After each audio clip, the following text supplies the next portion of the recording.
Friends welcome my channel. आज के আমি বানাবো আমড়ার আচার। আমড়ার আচার বানানোর জন্য প্রথমে আমরা আমড়াগুলোকে ছাড়িয়ে ধুয়ে নিয়েছি, নিয়ে ডুবো জলের মধ্যে ভিজিয়ে রেখেছি যাতে আমড়ার কষটা বেরিয়ে যায়। আমি একদম কচি আমড়া নিয়েছি যাতে করে আমড়ার বীজটা খুব শক্ত না হয়, ওই অবস্থায় নিয়ে নিয়েছি। এখানে নিয়েছি আমি 1 টেবিল স্পুন নিয়েছি পাঁচফোড়ন, আর নিয়েছি আমি 1 টেবিল স্পুন নিয়েছি কালো সর্ষে। আপনারা হলুদ সর্ষেও নিতে পারেন, তবে কালো সর্ষের ঝাঁজ বেশি, যার জন্য কালো সর্ষেটা নিলে আচারের টেস্টটা ভালো হয়। এখানে নিয়ে নিয়েছি আমি 8 থেকে 10টা শুকনো লঙ্কা। লঙ্কাগুলো বেশ ঝাল আছে, যার জন্য আমি পরিমাণে কম নিয়েছি। আপনাদের যদি ঝাল বেশি খেতে হয় তাহলে পরিমাণটা বাড়িয়ে নেবেন। এইটাকে এখন আমি শুকনো একটু নাড়িয়ে নেব। একটা হাঁড়ির মধ্যে নিয়ে নিয়েছি, গ্যাসের ফ্লেম অন করে নিয়েছি, একদম লো ফ্লেমে এটাকে আমি নাড়িয়ে নেব 3 থেকে 4 মিনিট, যেন এটা জাস্ট একটুখানি ইয়ে হয়ে যায়, কড়কড়ে হয়ে গেলে যেন আমরা এটাকে গুঁড়ো করে নিতে পারি। গুঁড়ো মানে একদম পাউডার গুঁড়ো করবো না, এটাকে আমি গুঁড়ো করবো এরকমভাবে যেন একটু দানা দানা থাকে। আচারের মশলা যদি মুখে না পড়ে তাহলে কিন্তু আচারের টেস্টটা ভালো লাগে না। একদম পাউডার গুঁড়ো দিয়ে আচার কিন্তু ভালো লাগে না। তো আমি সেরকমভাবেই এটাকে কড়কড়ে করে নেব। যখন লঙ্কাগুলো এরকমভাবে চাপ দিলে ভাঙা যাবে তখন আমি ওই অবস্থায় গ্যাসের ফ্লেম অফ করে দেবো। সেটা নিজেদের এর উপর ডিপেন্ড করে, কারো হয়তো 4 মিনিট লাগবে, কারো 3 মিনিট লাগবে। এই সময় বর্ষার সময় একটু বেশি সময় লাগবে, কারণ লঙ্কাগুলো একটু নরম হয়ে রয়েছে, যার জন্য আমি এটাকে ভেজে নেব। দেখুন লো ফ্লেমে আমি একদম 3 থেকে 4 মিনিট এটাকে নাড়িয়ে নিয়েছি। আমি কিন্তু লঙ্কাগুলো কালচে হতে দিইনি, একদম লো ফ্লেমে নাড়িয়েছি বলে লঙ্কার কালারটা খুব ভালো আছে। লঙ্কার কালারটা কালচে হয়ে গেলে আচারের কালারটাও কিন্তু কালচে হয়ে যাবে, যার জন্য আমি এটাকে খুব সাবধানে একদম লো হিটে ভেজে নিয়েছি। এটা 4 মিনিট মতো আমি ভেজে নিয়েছি। লঙ্কাগুলো এখন কড়কড়ে হয়ে গেছে। এখন আমি এবারে গ্যাসের ফ্লেম অফ করে এটাকে ঢেলে রেখে দেবো। একটু ঠান্ডা হয়ে গেলে তারপরে এটাকে আমরা গুঁড়ো করে নেব। আর আপনারা বুঝতে পারবেন খুব সুন্দর একটা গন্ধ বেরোবে মশলা ভাজা, তখনই অফ করে দেবো। আমি গুঁড়ো করে নিয়েছি, আমি দেখিয়ে দিচ্ছি আপনাদের। দেখুন এরকম হয়েছে মশলাটা, আমার একটু দানা দানা করে গুঁড়ো করেছি। দেখুন প্রথমে আমরা মশলাটা ভেজে নিয়ে গুঁড়ো করে রেখে দিয়েছি। এখন আমরা নিয়ে নিলাম এই আমড়াগুলো আমি কেটে নিয়েছিলাম, ছিলকা ছাড়িয়ে এরমভাবে 2 টুকরো করে রেখেছি, যেহেতু বীজটা একদম নরম আছে। আর এগুলো বিলেতি আমড়া বলে বাজারে, তো বিলেতি আমড়া এগুলোর শাঁস অনেক বেশি থাকে। ছোটো আমড়াগুলোতে পুরো আটিটা থাকে, পুরো বীজটা থাকে। এটার বীজটা কাটা যায়, বড় হয়ে গেলেও এটার বীজটা কাটা যায়, এটা খুব নরম হয়। তো আমি আমড়াগুলোই নিয়েছি, এটাতে অনেকটা মাংস থাকে, যার জন্য এই আমড়াগুলো নিয়েছি। তো আমড়াটাকে কেটে নিয়ে আমি ভিজিয়ে রেখেছিলাম জলের মধ্যে 2 ঘন্টা। 2 ঘন্টা পর আমি জলটা পাল্টে নিলাম, নিয়ে আবারও ফ্রেশ জল দিয়ে ধুয়ে নিয়েছি। এখন নিয়ে নিয়েছি একটা কড়াই, গ্যাসের ফ্লেম অন করে নিলাম। এর মধ্যে নেব সর্ষের তেল। আচারটা আমরা সর্ষের তেলেই বানাবো, তো নিয়ে নিচ্ছি আমি সর্ষের তেল।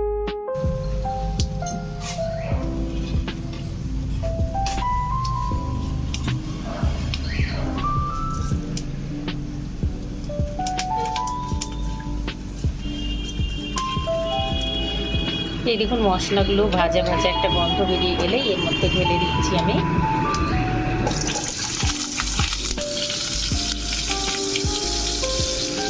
কেটে রাখা আমড়াগুলো।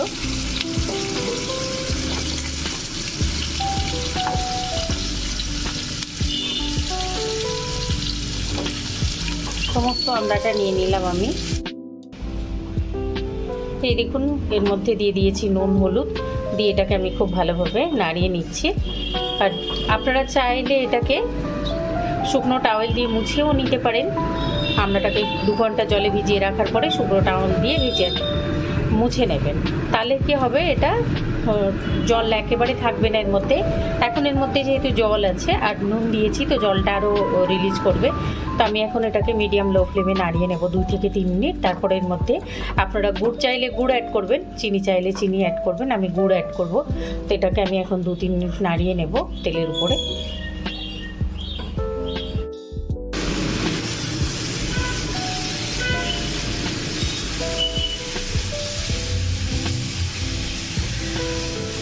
এই দেখুন জলটা শুকিয়ে গেছে। এখন আমি এর মধ্যে দিয়ে দেবো গুড়টা। আপনারা চাইলে জ্যাগরি পাউডার দিতে পারেন, চাইলে গোটা গুড়ের টুকরোও দিতে পারেন কেটে নিয়ে, আবার চাইলে চিনি দিয়েও করতে পারেন। তবে চিনি দিয়ে করলে আচারটা একটু পাঞ্চে হবে, গুড় দিয়ে করলে আচারটার টেস্টটা একটু বেটার হবে। আপনাদের যেটা অ্যাভেলেবেল থাকবে সেটা দিয়েই করবেন। নিয়েছি আমি এরকম গুড়ের টুকরো, আপনারা নিতে পারেন। আমি গুড়ের টুকরো নিলাম, এখানে 4টে গুড়ের টুকরো নিয়েছি। এই গুড়টা বেশ ভালো, এটার স্মেলটা খুব ভালো থাকে। আখের গুড় নিয়েছি আমি এখানে আমি কিছুটা জ্যাগরি পাউডারও অ্যাড করব। এই দেখুন নিয়ে নিয়েছি আমি জ্যাগরি পাউডারের প্যাকেট। এখান থেকে আমি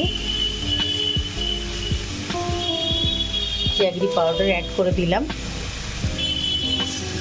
3 টেবিল স্পুন।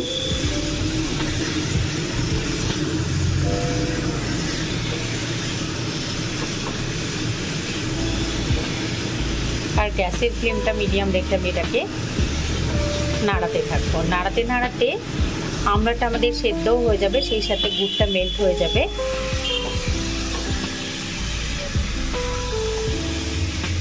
আর আমড়াটা জলের মধ্যে ধুইয়ে রাখার জন্য, আমড়াটা জলের মধ্যে ডুবিয়ে রাখার জন্য 2 ঘন্টা আমড়ার মধ্যে যে একটা কষ্টা ভাব থাকে সেই ভাবটা কিন্তু চলে যাবে, আর আচারটা বেশ টেস্টি হবে। তো আপনারা অবশ্যই এটা অবশ্যই করবেন, কেটে নিয়ে 2 ঘন্টা মতন জলের মধ্যে রেখে দেবেন, ডুবো জলের মধ্যে।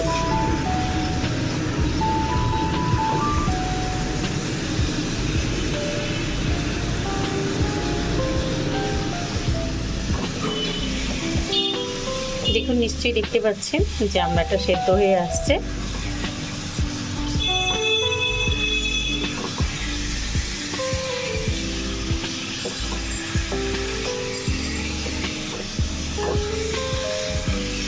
সেই সাথে গুড়টাও মেল্ট হয়ে যাচ্ছে। দেখুন 2-3 মিনিট নাড়াতে গুড়টা আমার মেল্ট হয়ে গেছে। এই যে দেখুন এরকম মেল্ট হতে এরকম একটা ছোট টুকরো রয়েছে, এরকম করে হাতা দিয়ে একটুখানি করে নিলেই পুরোটা মেল্ট হয়ে যাবে।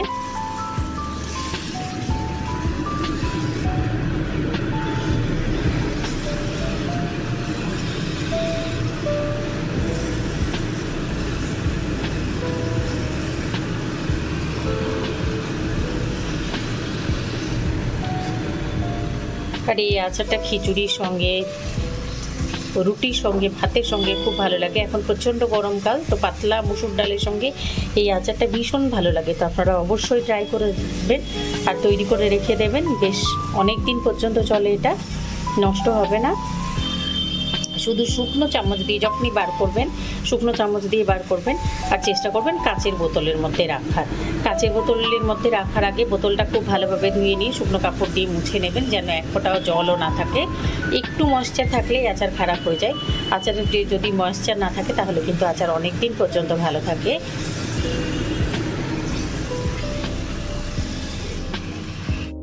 আচারটা বেশ সেদ্ধ হয়ে এসছে। তো এখন আমি এর মধ্যে দিয়ে দেব মশলাটা, যে মশলাটা আমরা গুঁড়ো করে রাখলাম সেই মশলাটা দেব।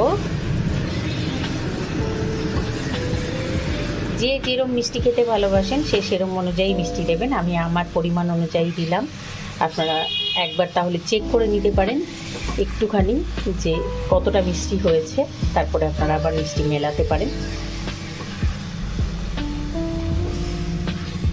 আমি পরিমাণটা ডেসক্রিপশন বক্সে দিয়ে দেবো। মশলাটা দিয়ে আমি আরও 2 মিনিট এটাকে নেড়ে নিয়েছি। অ্যাকচুয়ালি এ সমস্ত কিছু রেডি করে নিয়ে এই আচারটা তৈরি করতে 10 মিনিট লাগে। 10 মিনিটের মধ্যে আমাদের আচার রেডি হয়ে যাবে, যেটা আমরা সালভর সংরক্ষণ করতে পারবো এবং ইউজ করতে পারবো। তো দেখুন আমি যতটা করেছি এটা সালভর তো নয়, 1 সপ্তাহের মধ্যেই আমার শেষ হয়ে যাবে। আমি আপনাদের দেখানোর জন্য তৈরি করলাম। তো এখন আমরা এর মধ্যে দিয়ে দেব ভিনিগার। এখানে দিয়ে দেবো আমি 2 টেবিল স্পুন ভিনিগার।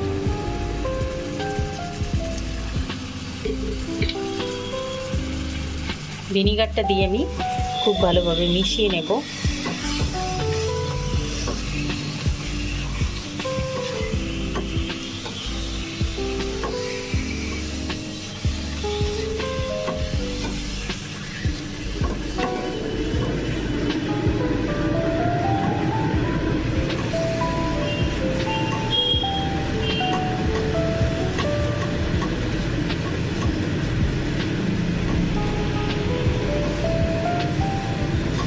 ভিনেগারটা দিয়ে খুব ভালোভাবে মিশিয়ে নিয়েছি। এখন গ্যাসের ফ্লেম অফ করে এটাকে রেখে দেবো ঠান্ডা হওয়ার জন্য। একেবারে ঠান্ডা হয়ে গেলে তারপরে আমরা একটা কাঁচের বোতলে রেখে দেবো।